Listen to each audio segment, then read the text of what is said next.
ഇഞ്ചക്ഷൻ്റെ വിലയെന്ന് പറഞ്ഞാൽ 2 ലക്ഷത്തി സംതിങ് രൂപയാണ് ഒരു ഇഞ്ചക്ഷന്. അപ്പോൾ ആ ഒരു ഇഞ്ചക്ഷന് വേണ്ടി നമ്മൾ ഓടുന്ന ഒരവസ്ഥ ഉണ്ടാകണം. ആ ഒരു അവസ്ഥ ഉണ്ടായാൽ മാത്രമേ നമ്മൾ എത്ര പറഞ്ഞാലും നമ്മളെ സപ്പോർട്ട് ചെയ്യുന്നവർക്ക് സത്യം അറിയാം. അല്ലാതെ നമ്മളെ രേണുവിനെ ഇതുപോലെ നിരന്തരം ദ്രോഹിച്ചുകൊണ്ടിരിക്കുന്നവരോട് അത് നമ്മളുടെ അവസ്ഥ എത്ര പറഞ്ഞാലും അവർക്ക് മനസ്സിലാകത്തില്ല. അവർക്ക് അവരുടെ ജീവിതത്തിൽ ഈ ഒരു അനുഭവം ഉണ്ടാകണം, എന്നാലേ അവർക്കത് മനസ്സിലാകത്തുള്ളൂ. ഹലോ ഗൈസ്, എല്ലാവർക്കും പുതിയൊരു വീഡിയോയിലേക്ക് സ്വാഗതം. ഞാൻ ഇന്ന് പറയാൻ പോകുന്നത്, കഴിഞ്ഞ ദിവസം ഒരു യൂട്യൂബറെ അറസ്റ്റ് ചെയ്തിട്ടുണ്ടായിരുന്നു. നമുക്ക് എല്ലാവർക്കും അറിയാവുന്നതാണ്. ബിഷപ്പിൻ്റെ പരാതിയിൽ യൂട്യൂബറായിട്ടുള്ള സന്ദീപ് എന്ന് പറയുന്ന ഒരു സഹോദരനെ അറസ്റ്റ് ചെയ്തിട്ടുണ്ടായിരുന്നു. ആ ഒരു കേസ്, സത്യം പറഞ്ഞാൽ ഒരു കേസിനെ കുറിച്ച് കേൾക്കുമ്പോൾ തന്നെ ചിരിയാണ് വരുന്നത്. പുള്ളിക്കാരൻ്റെ ചാനലിൽ ഏതോ ഒരു കഥയെക്കുറിച്ചിട്ട്, ഒരു സാങ്കല്പിക കഥയെക്കുറിച്ച് പറയുന്നു. അത് കേട്ട ബിഷപ്പിന് അങ്ങോട്ട് ആകെ അങ്ങ് പൊള്ളുന്നു. അദ്ദേഹം പരാതി കൊടുക്കുന്നു. പരാതി കൊടുത്തതിൻ്റെ അടിസ്ഥാനത്തിൽ പോലീസ് ഈ പറയുന്ന സന്ദീപിനെ വീട്ടിൽ പോയിട്ട് കൂട്ടിക്കൊണ്ടുവന്ന് അറസ്റ്റ് ചെയ്യുന്നു, ലോക്കപ്പിലിടുന്നു. അങ്ങനെയുള്ള ചില നാടകീയ രംഗങ്ങൾ നമ്മൾ കണ്ടിട്ടുണ്ടായിരുന്നു. അപ്പോൾ ആ ഒരു സമയത്ത് സന്ദീപിനെ ആ ഒരു പോലീസ് സ്റ്റേഷനിലേക്ക് കൊണ്ടുവരുന്ന സമയത്ത് അവിടെ ആരൊക്കെ ഉണ്ടായിരുന്നു എന്ന് നിങ്ങൾക്കറിയാവോ? നിങ്ങളെല്ലാവരും വീഡിയോയിൽ കണ്ടിട്ടുണ്ടാവും. നമ്മുടെ താരമായിട്ടുള്ള രേണു സുധിയുടെ പിതാവായിട്ടുള്ള തങ്കച്ചൻ, അദ്ദേഹം ഉണ്ടായിരുന്നു.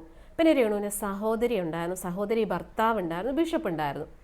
അപ്പോൾ നമ്മൾ കേൾക്കുന്നുണ്ട്, ബിഷപ്പാണ് പരാതി കൊടുത്തത് അല്ലേ? ബിഷപ്പിനെതിരായിട്ട് എന്തൊക്കെയോ കഥകൾ, അല്ലെ ബിഷപ്പിൻ്റെ ഏതൊക്കെയോ കഥകളും ബിഷപ്പിനെ സമൂഹത്തിന് മുന്നിൽ അധിക്ഷേപിക്കാൻ ശ്രമിക്കുന്ന രീതിയിൽ എന്തൊക്കെയോ കാര്യങ്ങൾ സന്ദീപൻ്റെ ചാനലിലൂടെ പുറത്തു വിട്ടതിനാണ് ബിഷപ്പ് സന്ദീപിനെതിരെ പരാതി കൊടുത്തത്. ഇവിടെ ഈ രേണുവിൻ്റെ അച്ഛനും അല്ലെങ്കിൽ രേണുവിൻ്റെ സഹോദരിയൊക്കെ വരാനുള്ള കാരണം എന്തായിരുന്നു മനസ്സിലാവുന്നില്ല. അപ്പോൾ ഈ പറയുന്ന രേണുവിൻ്റെ അച്ഛൻ മൊബൈലൊക്കെ പിടിച്ചുകൊണ്ട് സന്ദീപ് കയറി വരുമ്പോൾ വീഡിയോ എടുക്കുന്നു. വീഡിയോ എടുത്തുകൊണ്ട് അടുത്തോട്ട് ചെന്നിട്ട് എന്തോ തെറിയോ എന്തോ ഈ സന്ദീപിൻ്റെ അടുത്ത് പറയുന്നുണ്ട്. അത് ആ വീഡിയോ കണ്ടാൽ മനസ്സിലാവും. ഈ പറയുന്ന തങ്കച്ചൻ അടുത്ത് എന്നിട്ട് എന്തോ പറയുമ്പോൾ സന്ദീപ് ചിരിച്ചുകൊണ്ട് പോകുന്നുണ്ട്. അതിനുശേഷം ഈ പറയുന്ന രേണുവിൻ്റെ സഹോദരി ഇൻ്റർവ്യൂ കൊടുക്കുന്നു. മീഡിയക്കാർ, ഓൺലൈൻ മീഡിയക്കാർ, നേരത്തെയും രേണുവിൻ്റെ പുറകെ വാലാട്ടി നടക്കുന്ന കുറേ ഓൺലൈൻ മീഡിയാസ് ഉണ്ടായിരുന്നു. ഇപ്പം ഈ വയ്യാതെ കിടക്കുമ്പോൾ ഒരു ഓൺലൈൻ മീഡിയാസിനെയും നമ്മൾ കാണുന്നില്ല കേട്ടോ. നേരത്തെ രേണു എവിടെ പോയാലും പുറകെ കുറേ ഓൺലൈൻ മീഡിയാസ് ഉണ്ടായിരുന്നു. അപ്പോൾ ഈ യൂട്യൂബറായിട്ടുള്ള സന്ദീപിനെ അറസ്റ്റ് ചെയ്ത് കൊണ്ടുവന്ന സമയത്ത് ഇവിടെ ഇത്രയും ആൾക്കാരും കുറേ മീഡിയക്കാരും ഉണ്ടായിരുന്നു. അങ്ങനെ സന്ദീപിനെ അറസ്റ്റ് ചെയ്ത് സ്റ്റേഷനിലുള്ള സമയത്ത് പുറത്ത് ഭയങ്കര ഇൻ്റർവ്യൂ. ആരാ ഇൻ്റർവ്യൂ കൊടുക്കുന്നത്? രേണുവിൻ്റെ സഹോദരി. അപ്പോൾ രേണുവിൻ്റെ സഹോദരി പറഞ്ഞ കുറച്ച് കാര്യങ്ങളുണ്ട് കേട്ടോ. നമുക്ക് ആദ്യം അതൊന്ന് കണ്ടിട്ട് അതിനെക്കുറിച്ച് കുറച്ച് കാര്യങ്ങൾ പറയാനുണ്ട് കേട്ടോ.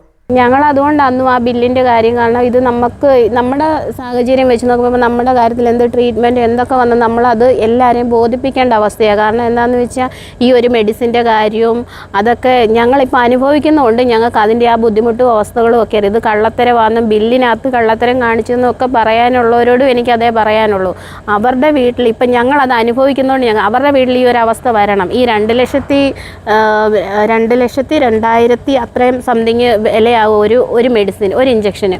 അപ്പോൾ ആ ഒരു ഇഞ്ചക്ഷന് വേണ്ടി നമ്മൾ ഓടുന്ന ഒരവസ്ഥ ഉണ്ടാകണം. ആ ഒരു അവസ്ഥ ഉണ്ടായാൽ മാത്രമേ നമ്മൾ എത്ര പറഞ്ഞാലും നമ്മളെ സപ്പോർട്ട് ചെയ്യുന്നവർക്ക് സത്യം അറിയാം. അല്ലാതെ നമ്മളെ രേണുവിനെ ഇതുപോലെ നിരന്തരം ദ്രോഹിച്ചുകൊണ്ടിരിക്കുന്നവരോട് അത് നമ്മളുടെ അവസ്ഥ എത്ര പറഞ്ഞാലും അവർക്ക് മനസ്സിലാകത്തില്ല. അവർക്ക് അവരുടെ ജീവിതത്തിൽ ഈ ഒരു അനുഭവം ഉണ്ടാകണം, എന്നാലേ അവർക്കത് മനസ്സിലാകത്തുള്ളൂ. അപ്പോൾ എന്തായാലും എനിക്ക് പറയാനുള്ളത്, നമ്മളിപ്പോൾ രേണുവിനാണെങ്കിൽ പോലും ഈ ക്യാൻസർ ആണെന്ന് അറിഞ്ഞപ്പോൾ എല്ലാവരും രേണുവിനെ ഇഷ്ടപ്പെടുന്നവരായിക്കോട്ടെ വെറുക്കുന്നവരായിക്കോട്ടെ പറഞ്ഞ എന്താണ്, രേണുവിൻ്റെ അസുഖമൊക്കെ മാറണം, പ്രാർത്ഥിക്കുകയാണ് ചെയ്തത്. അതുപോലെ തന്നെ ശത്രുക്കൾക്ക് പോലും ഈ ഒരു അസുഖം വരരുത് എന്നാണ് നമ്മളൊക്കെ ആത്മാർത്ഥമായിട്ട് ആഗ്രഹിക്കുന്നത്. പക്ഷേ രേണുവിൻ്റെ ചേച്ചി ഇവിടെ പറഞ്ഞൊരു കാര്യമുണ്ട്. ഈ പറയുന്ന ആൾക്കാർക്കൊക്കെ അല്ലെങ്കിൽ അവരുടെ വീട്ടിൽ ഇതുപോലുള്ള അവസ്ഥ വരണം. അതായത് രേണുവിനെതിരെ സംസാരിക്കുന്നവർ, അല്ലെ രേണുവിനെതിരെ ഇങ്ങനെയൊക്കെ പറയുന്നവരുടെ വീട്ടിൽ അല്ലെ അവർക്കുമൊക്കെ ഇതുപോലെ ക്യാൻസർ വരണം എന്നാണ് ഈ ഒരു സ്ത്രീ പറയുന്നത്. നിങ്ങളൊന്ന് ആലോചിച്ച് നോക്കണം അല്ലേ? ശരിയാണ്, രേണുവിന് ഒരുപാട് സൈബർ ബുള്ളിങ്ങും സൈബർ അറ്റാക്കൊക്കെ നേരിടേണ്ടി വന്നിട്ടുണ്ട്. അതിലൊരു ശതമാനം രേണുവിൻ്റെ കയ്യിലിരിപ്പുകൊണ്ട് തന്നെയാണ്, ഇല്ലാന്ന് നമ്മൾ പറയുന്നില്ല. പക്ഷേ ഇപ്പം അവരൊരു രോഗാവസ്ഥയിലാണ്. ഇപ്പം അവർക്ക് വേണ്ട നല്ല ട്രീറ്റ്മെൻറ്റ് വേണം. അതുപോലെ തന്നെ അവരുടെ ആ ഒരു അസുഖമൊക്കെ മാറി അവർ തിരിച്ചു വരണമെന്ന് തന്നെ നമ്മൾ ആഗ്രഹിക്കുന്നു, പ്രാർത്ഥിക്കുന്നു. പക്ഷെ ഈ ഒരു സഹോദരിയുടെ മനസ്സിലിരിപ്പ് നിങ്ങളൊന്ന് ആലോചിച്ച് നോക്കണേ. പറയുന്നത് കേട്ടില്ലേ? ഇതുപോലെയൊക്കെ പറയുന്നവരുടെ വീട്ടിൽ അവർക്കും ഇതുപോലെ വരണമെന്ന് ഒരു മനസാക്ഷി ഇല്ലാതെ എങ്ങനെ നിങ്ങൾക്കിത് പറയാൻ തോന്നുന്നു? ചിന്തിക്കുന്ന എന്താ, നമുക്കോ വന്നു, ഈ ഒരു അസുഖം ഇനി ആർക്കും വരരുത്, ഒറ്റ മനുഷ്യർ അല്ലെങ്കിൽ ഒരു ശത്രുക്കൾക്ക് പോലും വരരുതെന്നേ എല്ലാവരും പറയത്തുള്ളൂ. പക്ഷേ ഈ ഒരു സ്ത്രീ അങ്ങനെയല്ല പറയുന്നത്. കാരണം അത്രത്തോളം ഒരു ഇവരുടെയൊക്കെ മനസ്സിൽ എന്താണെന്ന് നമുക്ക് മനസ്സിലാക്കാൻ പറ്റുന്നില്ല. ശരിയാണ്, രേണുവിൻ്റെ പല കാര്യങ്ങളിലും നമ്മളൊക്കെ വിമർശിച്ചിട്ടുണ്ട്. പക്ഷെ അവർക്ക് ഈ അസുഖമാണ് അറിഞ്ഞതിന് ശേഷം മിക്ക യൂട്യൂബേഴ്സ് അവരുടെ വീഡിയോസോ കാര്യങ്ങളോ ഒന്നും എടുത്ത് റിയാക്ട് ചെയ്യാറില്ല. അവരെ എത്ര വെറുക്കുന്ന ആൾക്കാരാണെങ്കിൽ പോലും ഇവർക്ക് ഈ ഒരു അവസ്ഥയാണ്, അവർ ഈ ഒരു അവസ്ഥയിലാണെന്ന് അറിഞ്ഞപ്പോൾ അവർക്ക് വേണ്ടി പ്രാർത്ഥിക്കുകയും അവർ ആ ഒരു അസുഖം മാറി വരട്ടെ എന്നേ എല്ലാവരും പറയുന്നുള്ളൂ. പക്ഷേ ഈ ഒരു സ്ത്രീ പറഞ്ഞ വാക്ക് നിങ്ങളൊന്ന് കേൾക്കണേ. ഞങ്ങൾക്ക് വന്ന ഒരവസ്ഥ ഇത് പറയുന്നവർക്കും വരണമെന്ന്. അപ്പോൾ ഇവരുടെ മനസ്സിൽ ആ ഒരു ദുഷ്ടചിന്ത നിങ്ങളൊന്ന് ആലോചിച്ച് നോക്കണം. എന്തായാലും ഇപ്പോഴും നമ്മൾ ആത്മാർത്ഥമായിട്ട് പറയുന്നു, അവർ രേണുസുധിയുടെ അസുഖമൊക്കെ മാറി എത്രയും പെട്ടെന്ന് അവർ തിരിച്ചു വരട്ടെ. കാരണം അവരുടെ ഒരു കുഞ്ഞു മോനുണ്ട്. ആ ഒരു മോന് അവൻ്റെ അമ്മയെ നഷ്ടമായാൽ അത് വലിയൊരു നഷ്ടം തന്നെയാണ്. അപ്പോൾ എത്രയും പെട്ടെന്ന് അവർ അസുഖം മാറി തിരിച്ചു വരട്ടെ എന്ന് ആത്മാർത്ഥമായിട്ട് പ്രാർത്ഥിക്കുന്നു. പക്ഷേ ഈ സഹോദരി ഇമാതിരിയൊക്കെ സംസാരിക്കാതിരിക്കുക. നമുക്ക് വന്ന ഒരു ദുരന്തം, അല്ലെ നമുക്ക് വന്ന ഈ ഒരു അവസ്ഥ മറ്റാർക്കും വരരുതേ എന്ന് ദൈവത്തിനോട് പ്രാർത്ഥിക്കുക.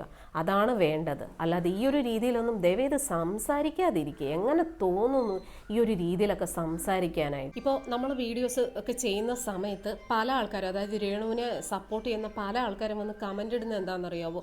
നിനക്കൊക്കെ ഈ അവസ്ഥ വന്നാൽ നീയൊക്കെ എന്ത് ചെയ്യും? നമുക്ക് ദൈവം അങ്ങനെ ഒരു അവസ്ഥ വെച്ചിട്ടുണ്ടെങ്കിൽ, അല്ലെങ്കിൽ നമുക്ക് അങ്ങനെ ഒരു വിധി ഉണ്ടെങ്കിൽ അത് വരും, അത് നമ്മൾ അനുഭവിക്കുക തന്നെ വേണം. അല്ലാതെ നമ്മളായിട്ട് മറ്റൊരാൾക്ക് ഞാനിത് അനുഭവിക്കുന്നു എന്നാൽ മറ്റുള്ളവർക്കും ഇത് വരണം എന്ന് ആഗ്രഹിക്കുന്ന തെറ്റായിട്ടുള്ള കാര്യമാണ്. ഇപ്പം നമുക്കോ വന്നു, ഇനി മറ്റാർക്കും അങ്ങനെ വരരുതെന്ന് ദൈവത്തിനോട് പ്രാർത്ഥിക്കുക. അല്ലാതെ ഞങ്ങൾക്കിത് വന്നു എന്നാൽ അവർക്കും വരണം, അവരും അനുഭവിക്കണം എന്ന് ചിന്തിക്കുന്ന ആ ഒരു മനസ്സിലാകുന്നില്ല ഇവരൊക്കെ എന്തുകൊണ്ടാണ് ഇങ്ങനെ ചിന്തിക്കുന്നത്. കാരണം ഇപ്പം അവരുടെ അവസ്ഥ എന്താ? അവർ എല്ലാവരും, കാരണം നമ്മുടെ വീട്ടിൽ ഒരാൾക്കൊരു വയ്യായിക വന്നാൽ അത് ആ വീട്ടിലുള്ള എല്ലാവരെയും ബാധിക്കും. അതും ഈ ക്യാൻസർ പോലുള്ള ഇത്രയും വലിയൊരു മാരകമായിട്ടുള്ളൊരു രോഗം. അപ്പോൾ അതുകൊണ്ട് തന്നെ അവരെല്ലാവരും അത് ബുദ്ധിമുട്ടുന്നുണ്ട്, ഇല്ലയെന്ന് നമ്മൾ പറയുന്നില്ല. പക്ഷേ ആ ഒരു സമയത്ത് പോലും ഇങ്ങനെയൊക്കെ പറയാതിരിക്കുക. പിന്നെ ഈ ഒരു ബില്ലിൻ്റെ കേസ്, അത് കുറച്ചധികം യൂട്യൂബേഴ്സൊക്കെ എടുത്ത് ഭയങ്കര റിയാക്ഷനും കാര്യങ്ങളൊക്കെ ആയിരുന്നു. അതിനോട് എനിക്കും താല്പര്യമില്ല. കാരണം അവർക്ക് എന്തായാലും ഇപ്പോൾ രേണു ആണെങ്കിൽ, രേണുവിൻ്റെ സഹോദരിക്കാണെങ്കിലും വെറുതെ നുണ വന്നിരുന്ന് ഒരു ബില്ല് കാണിച്ച് പറയേണ്ട കാര്യം അവർക്കില്ല. ആരും ഒരിക്കലും ഈ ഒരു അസുഖം ഉണ്ടാക്കി പറയില്ല. ഇല്ലാത്തൊരു അസുഖം ഉണ്ടെന്നോ അല്ല ഈ 2 ലക്ഷം രൂപയുടെ മരുന്ന് അതൊന്നും അവർ കള്ളത്തരം പറഞ്ഞാണെന്ന് എനിക്ക് തോന്നിയിട്ടില്ല. ആ ഒരു വിഷയത്തെക്കുറിച്ച് ഞാൻ വീഡിയോയും ചെയ്തിട്ടില്ല. പക്ഷേ മറ്റ് പല യൂട്യൂബേഴ്സും ആ ഒരു വിഷയത്തിൽ ഈ ബില്ലൊക്കെ എടുത്തു വെച്ച് ഭയങ്കര രീതിയിലുള്ള റിയാക്ഷനൊക്കെ ആയിരുന്നു. അത് തെറ്റ് തന്നെയാണ്. എന്നാലും രേണുവിൻ്റെ സഹോദരി ഈ പറഞ്ഞത് അത് മോശമായിട്ടാണ് എനിക്ക് തോന്നിയത്. നിങ്ങൾക്ക് എന്ത് തോന്നുന്നു? ഇപ്പോൾ രേണുവിനെ സപ്പോർട്ട് ചെയ്യുന്ന കുറേയധികം ആൾക്കാർ ഇതിൻ്റെ താഴെ വന്ന് കമൻ്റ് ഇടും.